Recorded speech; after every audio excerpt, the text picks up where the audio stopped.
O livro de Jó é uma grande parábola sobre o sofrimento e a fidelidade a Deus. A nossa fé nos orienta a respeito do início da causa do sofrimento. O sofrimento humano deve-se à opção de Adão e Eva pela desobediência. O pecado entra no mundo pela desobediência. O pecado traz a morte e trouxe o sofrimento. A vida sobre a terra é difícil, é penosa. O próprio Eclesiastes diz que tudo é muito sofrido debaixo da terra. E além do sofrimento, o ser humano carrega e ostenta em si a vaidade. Vaidade das vaidades, tudo é vaidade, diz o Eclesiastes. A luta do homem sobre a terra é tremenda. O sofrimento é a companhia praticamente de todos nós. Dificilmente nós vamos encontrar uma pessoa que diz: eu nunca sofri, porque o sofrimento tem já seu início no nascimento e toda a nossa vida é marcada por ele. O sofrimento, ele traz um grande aborrecimento à nossa vida. E como nós já falamos aqui inúmeras vezes, há duas maneiras de sofrer: sofrimento pagão e sofrimento cristão. O pagão sofre diferentemente do cristão, porque o pagão não tem vislumbrado na sua vida a consciência clara da vida eterna. E geralmente os pagãos, eles são ávidos pelo prazer, por desfrutar o prazer que o corpo oferece através dos sentidos. E quando o sofrimento ceifa a possibilidade dos prazeres, vem o sofrimento, vem a agonia, a tristeza, o desalento. Enquanto que os cristãos têm uma maneira diferente de encarar o sofrimento. Primeiro, o cristão aprende a ser solidário, amoroso com quem sofre, não tendo esse sentimento medíocre, frágil, que é o sentimento de dó. Nós não podemos ter dó dos que sofrem, mas devemos ter solidariedade, caridade para com aqueles que padecem. Isso é o cristianismo. O cristão sofre compreendendo que o sofrimento não é da vontade de Deus, mas teve a sua origem no pecado. E aqui entra a beleza da vinda de nosso Senhor ao mundo. Cristo veio destruir a morte, veio restaurar a humanidade ferida e perdida pelo pecado, pois o pecado subtraiu a nossa semelhança a Deus. A imagem nós não perdemos, mas a semelhança sim. A semelhança é a santidade. O pecado original destronou a semelhança da pessoa humana para com Deus. Isso é uma grande dor. E todo o Antigo Testamento vislumbra para nós um movimento do Pai Eterno para resgatar a humanidade do pecado. Ah, mas Deus não poderia ter feito a humanidade perfeita, sem nenhuma possibilidade do pecado e a desobediência? Não.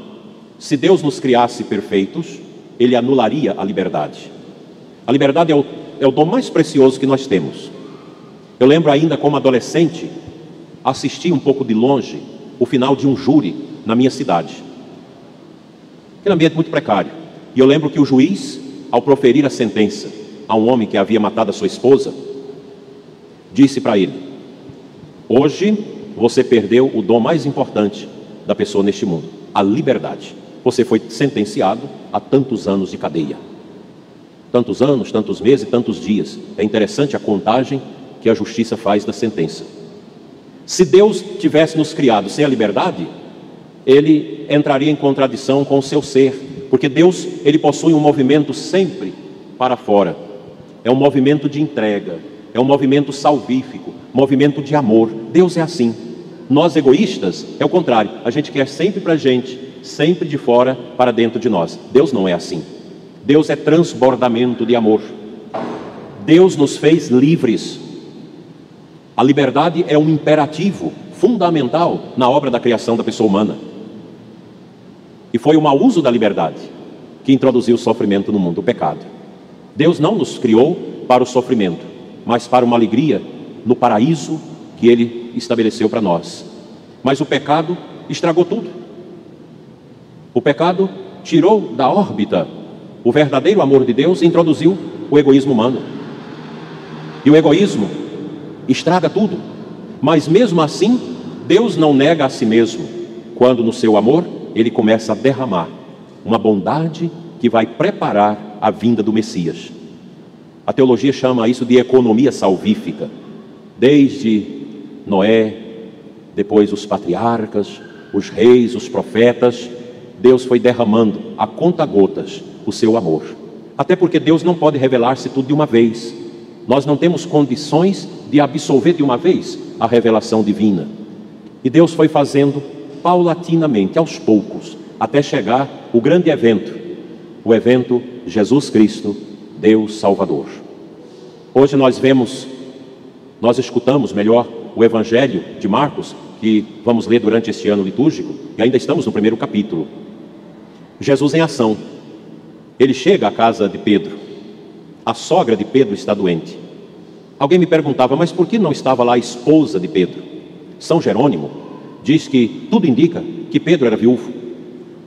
Porque geralmente, na cultura do primeiro século do judaísmo, é a mulher, a dona de casa, que recebe as pessoas que chegam, que cuidam delas, que oferece-lhes o lanche, a comida, mas na casa ali não tinha ninguém para recebê-los. Quando eles chegam, a sogra de Pedro está perrengue, ela está doente, com febre, e todo mundo sabe a sensação de uma febre, é horrível.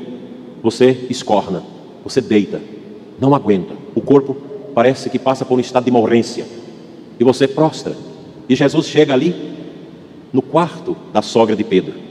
De certa forma, ele se emborca, ele se enverga sobre aquela enferma, pega-a pela mão e a levanta curada. Jesus cura a sogra de Pedro, que imediatamente passa a servi-los. Esta ação de Jesus representa para nós os grandes feitos de Deus. Deus vem em nosso auxílio. E o salmo que nós cantamos, o seu refrão, muito bonito: louvai a Deus porque Ele é bom e conforta os corações. Jó soube carregar o sofrimento na obediência a Deus, na fidelidade a Deus. Não renunciou a Deus. O diabo dizia para ele, mas renuncia. As pessoas falavam, mas quem é esse Deus? E ele entendia que a fidelidade a Deus traz o amor perfeito ao coração, traz as bênçãos. Nós somos chamados a deixar Jesus tocar em nós, nos libertar sobremaneira da chaga do pecado, que é a causa de todas as ruínas neste mundo. O pecado não pode ter lugar na nossa vida. A igreja de Jesus, que é a expressão, que é a epifania do seu mistério, ela é para nós a casa da cura. Os sacramentos, a palavra dele, os ensinamentos, a catequese, tudo na igreja é para a nossa cura, é para a nossa harmonia com Deus, tudo. A igreja, ela é o dom de Cristo vivo para nós, que nós precisamos amar com todo o nosso coração. E a igreja, ela se assenta sobre esse fundamento da palavra, o fundamento da tradição e o fundamento do seu magistério autêntico. Fora disso, é rebuliço, é perca de tempo. Toda essa confusão causada pelo material e o texto base da campanha da fraternidade é exatamente porque não estão ali contemplados a fidelidade à fé da igreja. Por isso a confusão. Quando nós saímos desta comunhão com a verdade, nós projetamos a nós mesmos, nossas ideologias, nossos pensamentos quiméricos, pobres. Na igreja não tem lugar para que as pessoas projetem elas mesmas. Na igreja, quem deve aparecer é o senhorio de nosso Senhor Jesus Cristo. Não Cristo como nós queremos projetá-lo, segundo as nossas convicções e ideologias. Cristo é o Cristo da palavra, é o Cristo do Evangelho, é o Cristo anunciado pelos profetas. E esse é o caminho nosso, é o caminho da igreja. Fora desse caminho, as coisas vão se eclipsar. E por isso, não vão produzir harmonia, comunhão e santidade. A igreja, dizia o saudoso Papa São Paulo VI, na sua exortação pós-sinodal, primeiro sínodo, Evangelho Nunciante: a igreja existe para evangelizar. É o que São Paulo fala na segunda leitura de hoje. Ai de mim se eu não evangelizar. O que é evangelizar? Madre Teresa de Calcutá dizia: evangelizar é ter Jesus no coração e levá-lo aos outros. Mas é isso que a igreja vem fazendo ao longo dos séculos, tendo Jesus e o levando aos outros, através da prática do bem, da caridade, da justiça, de tantos serviços que a igreja realiza neste mundo. Não dá, meus irmãos, para evangelizar proclamando a nós mesmos, proclamando as nossas bobagens humanas como ideologia de gênero, como a desconstrução da família, a privação das pessoas da liberdade. Todo sistema autoritário, ditador, confronta com o Evangelho. Não tem como. Todo projeto de poder que quer subjugar a liberdade das pessoas, que quer subjugar a consciência das pessoas, confronta-se com o Evangelho. Não dá. Não tem como. Porque o Evangelho de Jesus é o Evangelho para a liberdade. Quem conhece Cristo conhece a verdade. E quem conhece a verdade conhece a liberdade. Porque a liberdade de Cristo é para nos fazer livres num caminho de responsabilidade. Ai de mim se eu não evangelizar. É o trabalho de todos nós. Hoje nós tivemos a dinâmica do dízimo. O dízimo é uma expressão profunda da evangelização. O dízimo é fundamental para que haja a evangelização. A nossa diocese agradece e rende graças a Deus, porque nós passamos por este ano de 2020 tão difícil. E os nossos dizimistas, os nossos ofertantes, não deixaram de cumprir com as suas responsabilidades. Pelo contrário, nós aumentamos os dizimistas. E a nossa igreja pôde sobreviver. Terminamos até de pagar dívidas. No início deste ano, me comunicava o padre João Manuel, nosso ecônomo, porque houve uma devolução mais consciente do dízimo. Que coisa bonita. A gente só tem a agradecer aos dizimistas, a pastoral do dízimo. O dízimo, gente, quando ele é devolvido na unção do amor, na obediência filial, da gratidão a Deus, ele promove o bem-estar na vida do dizimista, da sua família e da igreja. A evangelização, ela precisa vir desse gesto tão abençoado do dízimo. Se a igreja fosse uma empresa que recebesse dinheiro de outras fontes, somente disso para evangelizar, não funcionaria. O dízimo e as ofertas são expressões vivas dos corações que amam a Cristo e que amam a evangelização. O dízimo de vocês ajuda a manter as paróquias e também a formação do seminário. E a gente agradece, sobretudo o Movimento Serra, que tem ajudado muito os nossos seminários. E neste ano nós vamos implantar, retomando aquilo que Dom Vítor também fez no passado, que é a obra das vocações sacerdotais, que ficou morta no passado. Nós vamos retomar, em que as pessoas vão ter 3 dimensões na sua vida para ajudar a formação dos padres: oração pelas vocações, promoção das vocações e a manutenção dos nossos seminários. Nós precisamos de padres abençoados. E aqui eu me dirijo aos nossos seminaristas. A diocese, a igreja, não precisa de padres pelo meio do caminho. A igreja não precisa de padres com projetos pessoais, de padres que querem fazer a sua vontade e não a vontade de Deus.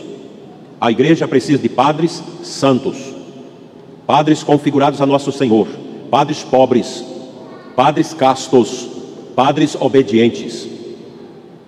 E a todos vocês impõe-se a responsabilidade de rezar pelas vocações, de promover as vocações, de manter as vocações dos nossos seminários, de rezar também pela santificação do clero, porque os padres sem oração do povo não vinga, porque o peso da ação do demônio sobre a igreja, sobremaneira nestes tempos, em cima dos bispos, em cima dos sacerdotes, dos religiosos, dos seminaristas e das famílias, é uma coisa avassaladora. Os sacerdotes precisam rezar e zelar das famílias, e as famílias, em contrapartida, rezar pela santidade dos sacerdotes e a perseverança dos seminaristas. Que a Imaculada Conceição, que nos ajudou a atravessar esses tempos difíceis já percorridos, interceda por esse abreviamento da peste, e que os nossos seminaristas, maiores e propedeutas, possam perseverar com amor. Vocês são chamados a serem homens que vão agradar a Deus. Não seja um seminarista medíocre, mas um seminarista profundo de oração e de obediência, porque vocês representam o futuro da igreja. E esta confusão ideológica de tantas disseminações de divisão na igreja só podem ser contornadas com o poder da oração do povo de Deus e com a presença de padres santos na igreja, padres do sacrário, padres do confessionário e padres do Santo Rosário. Que a Virgem interceda por nós.